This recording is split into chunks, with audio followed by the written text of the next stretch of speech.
Petrol diesel ధరలతో పాటు cylinder ధరలు కూడా పెరిగాయి, ఏమంటారు దాన్ని? అనడానికి ఏమున్నదండి. ఇప్పుడు ఈ దేశం దాదాపుగా 30 సంవత్సరాలు వెనకాల పడిపోయింది ఈ బీజేపీ వచ్చిన దగ్గర నుంచి.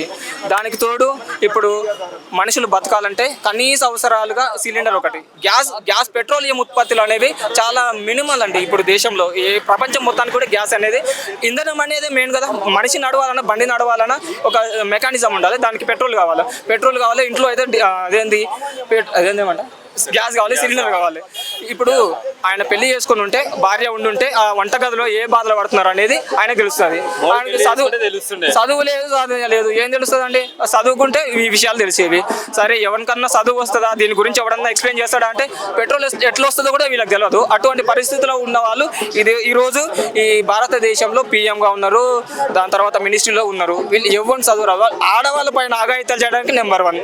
మేము మొన్న ఒక పోస్ట్ చేసినామండి, ఇవి కూడా పోవట్లేవు. ఆ అమ్మాయిల పైన మానభంగాలు చేసిన వాళ్ళ ఫోటో వేద్దామంటే, అంటే ఇంత దారుణమైన పరిస్థితులు ఉన్నప్పుడు ప్రజలు వేటిపైన మాట్లాడతారండి? ఇప్పుడు ప్రజలు కూడా వీటిపైన మాట్లాడడానికి కూడా టైం లేని పరిస్థితి ఉన్నారు. ఈ రోజు పని దొరికితే మాకు నైట్ తినడానికి తిండి ఉంటుంది, రేపు మళ్ళీ వేరే పని చేసుకుందామని, అంటే ఇటువంటి వాటిపైన మాట్లాడే ఛాన్స్ కూడా ఇవ్వకుండా రాజకీయ నాయకులు వాళ్ళ పరిస్థితులకు నెట్టవేయబడ్డారు. ఇప్పుడు పెట్రోల్ ఉత్పత్తులు అంటారా, ఈ పక్కన భారత్ పెట్రోలియం ఉందండి, పక్కనే భారత్ పెట్రోలియం ఉంది, అది 3 నెలల నుంచి పెట్రోల్ లేకుండా క్లోజ్ చేసి పడేసారు. మరి ఈ రోజు వీళ్ళు ఏం చెప్తున్నారండి బీజేపీ వాళ్ళు? పెట్రోలియం ఉత్పత్తులు చాలా సమృద్ధిగా ఉన్నాయి దేశంలో, మీకు అసలు ఏ బాధలు ఉండవు, ఏ ఇబ్బందులు ఉండవు, ఉన్నాయని చెప్తున్నారు కదా. మరి ఈ పరిస్థితులు ఎందుకు వచ్చినాయి? ఈరోజు పేద ప్రజలను నడ్డి విరగదు అంటున్నారు మేడం. పేద ప్రజలకి వెల్ఫేర్ చేయాల్సిన ప్రభుత్వాలే మతాన్ని అడ్డు పెట్టుకొని, వారి అమాయకత్వాన్ని అడ్డు పెట్టుకొని, వారి జీవితాలతో రాజకీయాలు చేస్తున్నారు. వాళ్ళకంటే ప్రతి ట్యాక్స్ తోని మోడీ తిరుగుతున్నాడు. ఆయనకు 100 కాన్వాయ్లు అవసరమా అండి? ఆ 100 కాన్వాయ్ల పెట్రోల్ ఎవడు పోయాలండి? మేము కట్టేటప్పుడు వాళ్ళు చెప్పడం ఏముంది? అబద్ధాలు చెప్పడం వల్ల బీజేపీ నెంబర్ 1. అది తెలియని వాళ్ళు ఎవరున్నారు? వాళ్ళు ఒకవేళ ఆయనకు అసలు పనులే లేవు, ఆయన ప్రెస్ మీట్కి రాడు, దేనికి రాడు, ఆయన మరి బండ్లు ఎందుకు నడుచుకుంటే పోవాలి కదా. ఆయన కనీసం కామన్ సెన్స్ ఉన్నదా? చదువుకుంటే తెలిసేది విషయాలు. చదువుకున్నాడు బర్లకు ఆడుకొని ఒకటే. ఇలాంటప్పుడు మేము ఒకటే డిమాండ్ చేస్తున్నాం మేడం, ఈ దేశంలో ఆయన హిందుత్వాన్ని పెట్టుకొని రాజకీయం చేస్తున్నాడు. మరి హిందువుల కోసం ఆయన గ్యాస్ సిలిండర్లు 300కి ఇవ్వమనండి, కేవలం హిందువులకు ఇవ్వమనండి. ముస్లింలను వదిలేస్తాడు, క్రిస్టియన్లను వదిలేస్తాడు. ఆయన పిఎం ఎవరికి? కేవలం హిందువులకేనా? ముస్లింలకు, క్రిస్టియన్లకు కూడా ఆయన హిందువే పిఎంఏ కదా, అంతే కదా. వాళ్ళు సెక్యులరిస్టులు అని ఎట్లా అంటారు మేడం? వాళ్ళు సెక్యులర్ పదాన్ని తీసేసారు రాజ్యాంగంలో. ఆర్టికల్ 21 ప్రకారం ఎవరికైనా జీవించే హక్కు ఉన్నది. ఇక 25, 26 అంటే వాళ్ళకి మత స్వేచ్ఛ, వాళ్ళ ఇష్టం వచ్చింది నమ్ముకోవచ్చు. మరి ఈయన ఏమంటాడు? హిందువులకు మాత్రమే నేను చేస్తాడు. మరి హిందువుల కోసం ఏం చేస్తుండే ఆయన? కనీసం హిందువులకే పెట్రోల్, ఈ గ్యాస్, డీజిల్ అవన్నీ తీసుకొచ్చి ఇవ్వచ్చుగా. ఫ్రీగా అయితే ఇవ్వలేరు, వీళ్ళకి ఆ చేత లేదు. మరి ఇంత 500 ఉన్నదాన్ని కనీసం 300కి ఇవ్వండి. ఇప్పుడు మరి 1000 చేసిండు కదా, సరే కనీసం 600 కన్నా ఇవ్వమనండి. ఆ దమ్మున్నదా?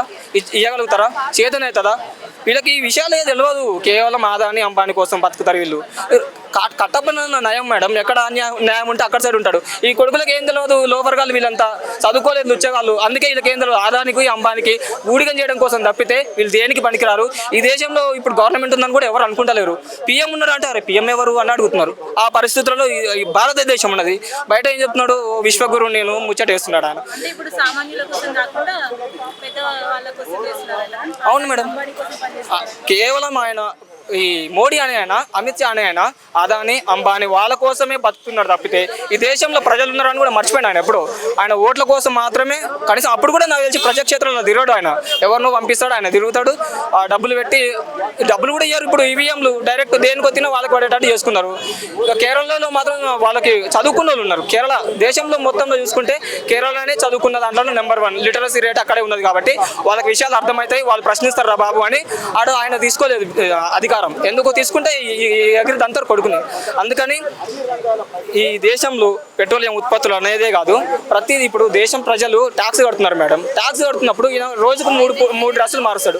ఎవరు డబ్బులు అవని? ఆయన తిరిగే కాన్వాయ్ల పెట్రోల్ ఎక్కడి నుంచి వస్తుంది? డబ్బులు ఎవరు ఇస్తున్నారు? సంవత్సరానికి 4-5 ట్రిప్పులు కొడతాడు ఫారెన్కి, అన్ని దేశాలు తిరిగి వస్తాడు. ఎవరి డబ్బులు మేడం? మేము కట్టిన ట్యాక్సే కదా.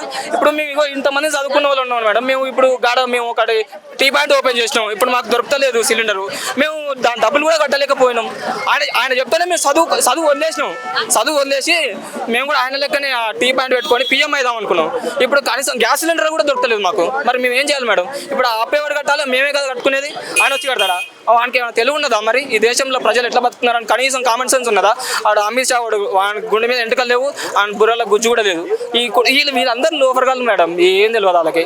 వీళ్ళ చేతుల అనవసరంగా ఈ దేశం బయట ఇప్పుడు ప్రజలు నడ్డి విరగదంతురు ఈ కొడుకులంతా కలిసి. సంవత్సరం పాటు ఎవరు గోల్డ్ కూడా కొనకండి అంటూ కూడా ఒక స్టేట్మెంట్ ఇచ్చారు. దానిపై ఇప్పుడు అసలు ఏం లేని ప్రజలు గోల్డ్ మేడం, గ్యాస్ సిలిండరే కొనలేని పరిస్థితులు ఉన్న వాళ్ళు గోల్డ్ కొంటారా? గోల్డ్ ఎవరు కొంటున్నారండి? అదాని, అంబానీ. వాళ్ళు టాయిలెట్స్ కూడా గోల్డ్తో తయారు చేయించుకున్నారు. మా లాంటి వాళ్ళు గోల్డ్ కొనకందుకు కదా ₹1,00,000 అంట, 1,00,000 పైన ఉందట. మాకు తెలియదు విషయం. మాకు గోల్డే కొనలేని పరిస్థితి. అసలు ఈ సిలిండర్ కొనలేము. ఆ పెట్రోల్ దగ్గరకు పోతే ఇంతకుముందు ₹100 ఇస్తే మేము 40 కిలోమీటర్లు అవుతుంది మా బండి. ఇప్పుడు ఆ ₹100 వస్తే 20 కిలోమీటర్లకి ఆగిపోతుంది. ఏంటంటే పెట్రోల్ రేట్లు పెరిగినాయి. మరి ఎవరు చేయాలి ఇవన్నీ? మాకు కనీసం బతుకు తెరువు అన్న చూపిస్తే ఆ డబ్బులు వస్తే సరే రేట్లు పెరిగినాయి అంటే మేము కొనుక్కుంటాం. కూరగాయల రేట్లు పెరిగినాయి, ఆ బియ్యం ఒకటి ఇల్లు ఇస్తారు. మరి కూరగాయలు ఎవరు ఇస్తాడండి? కూరగాయలు కావాలి కదా. అసలు రేషన్ బియ్యం మీద బతకాల్సిన కర్మ ఈ దేశంలో ప్రజలకు ఎందుకున్నది? దీన్ని రూపుమాపాల్సిన ఎవరు మాపాలి? ఎవరు మాపాలి? గవర్నమెంటే కదా. ప్రజలందరికీ వెల్ఫేర్ చేయాలంటే పథకాలు ఇస్తున్నారు. పథకాలు ఎందుకండి? వాళ్ళకి పని కల్పించండి. పథకాలు అవసరం లేదు. మాకు పని కల్పిస్తే మేము డబ్బులు సంపాదించుకుంటాం, మాకు ఏం కావాలో మేము అది చేసుకుంటాం. అంతే తప్ప మాకు పని కల్పించవు. ఉన్న బిజినెస్ పెట్టుకుంటే ఇప్పుడు గ్యాస్ సిలిండర్ అది లేకపోతే పని జరుగుతలేదు. అది పోయింది, అన్నీ పోయినాయి. ఇక మేము ఏం చేయాలి? ఈగలు కొట్టుకుంటే కూర్చోవాలి, అన్ని దులుపుకుంటే ఇట్లా కూర్చోవాలి ఎవడన్నా వస్తాడా అని. ఇదా పరిస్థితి. దేశంలో పరిస్థితి ఎట్లుంటుందా ప్రజలది? ఈ సందర్భంగా మేము ఒక్కటే డిమాండ్ చేస్తున్నాం. మోడీ కూడా చదువుకోవడానికి ఏం డిమాండ్ చేసినా అర్థం కాదు మేడం. ఇక ఇంతకు మించి నేనేం చెప్పలేను.